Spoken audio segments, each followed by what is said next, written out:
it's Michelle Wee West. I'm here with fellow Mizuho ambassadors, Rose Zhang and Yana Wilson. I'd like to begin by asking each of you, if you weren't pro golfers, what would you do? If I decided to separate away from sports entirely, then I'd probably get into more hum bio, like human biology, doing something in that area. What about you? I love sports growing up, and I also played a little bit of tennis growing up, professional tennis. Can we all join a tennis league We together? should. Well, what's the first moment you remember thinking, I could be really good at this? I would say probably when I was about 9 years old, kind of just played locally and knew I was good at that level, and then started playing nationally and actually competed, surprisingly, and yeah, that's kind of when I realized. I never really thought of myself as good. It was always the Asian mentality, like, oh, you're okay. There's always someone better than you. True. So what was your first thought when you won the Mizuho Americas Open as your pro debut? Was it the same Asian mentality, or did you actually like, okay, I belong here?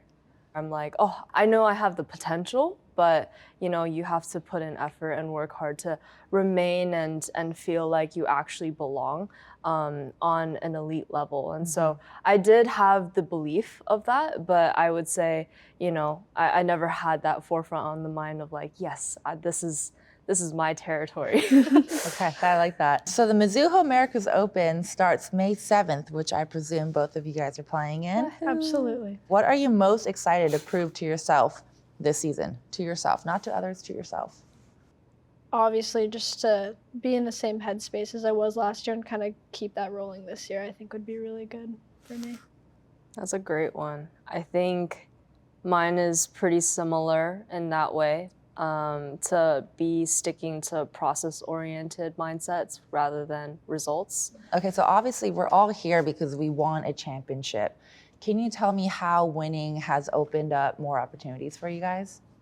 When I won the junior portion of the Mizuho Americas Open in the first year, it kind of just made me realize that I wanted to turn pro out of high school, because originally I was kind of in between going to college for a couple years or turning pro out of high school. And, after winning that and playing amongst, the world's best, I kind of saw myself in a way that I haven't seen before, just playing with these girls. And I just really felt like I was ready to make that transition into professional golf. And yeah, we're here now, so it's cool. What about you?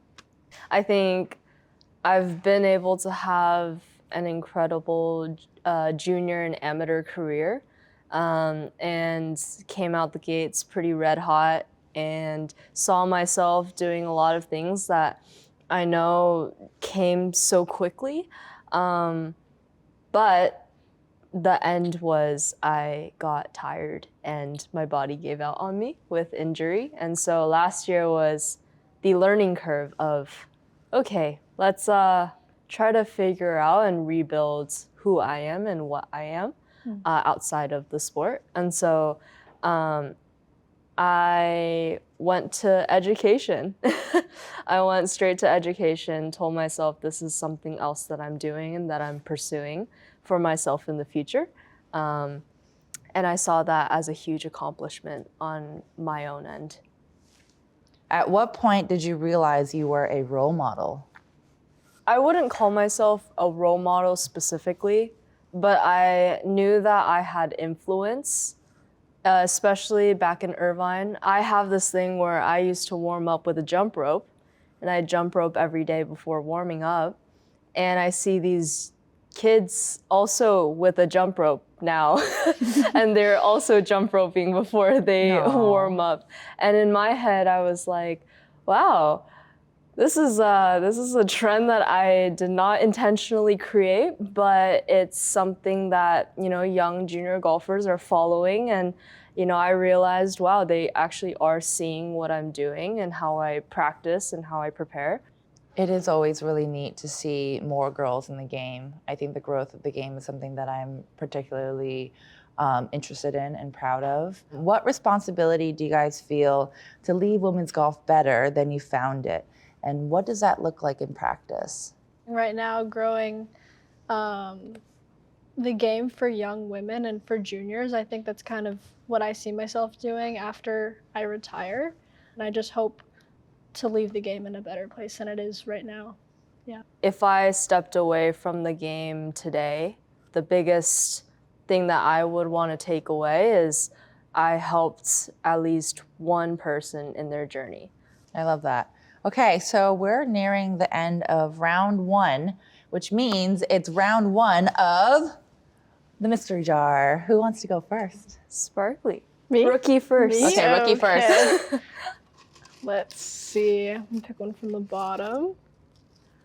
If you had to play a full round with one club only, which one and how dramatic would it get? How dramatic would it get?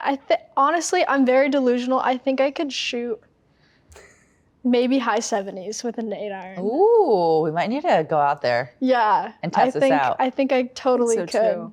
I think you could too. Yeah. Yeah. Okay. Okay, I want to pick one out too. These questions are fun. They're like little fortune cookies. Oh my gosh. What's the weirdest golf superstition you've ever tried? The weirdest is I try not to use a scissor before Friday. Oh, I remember that one. I try not to cut anything That's crazy. before the cut. Yeah, that's a pretty weird one. That's a good one though. Okay, good well, these are superstition. good questions in here.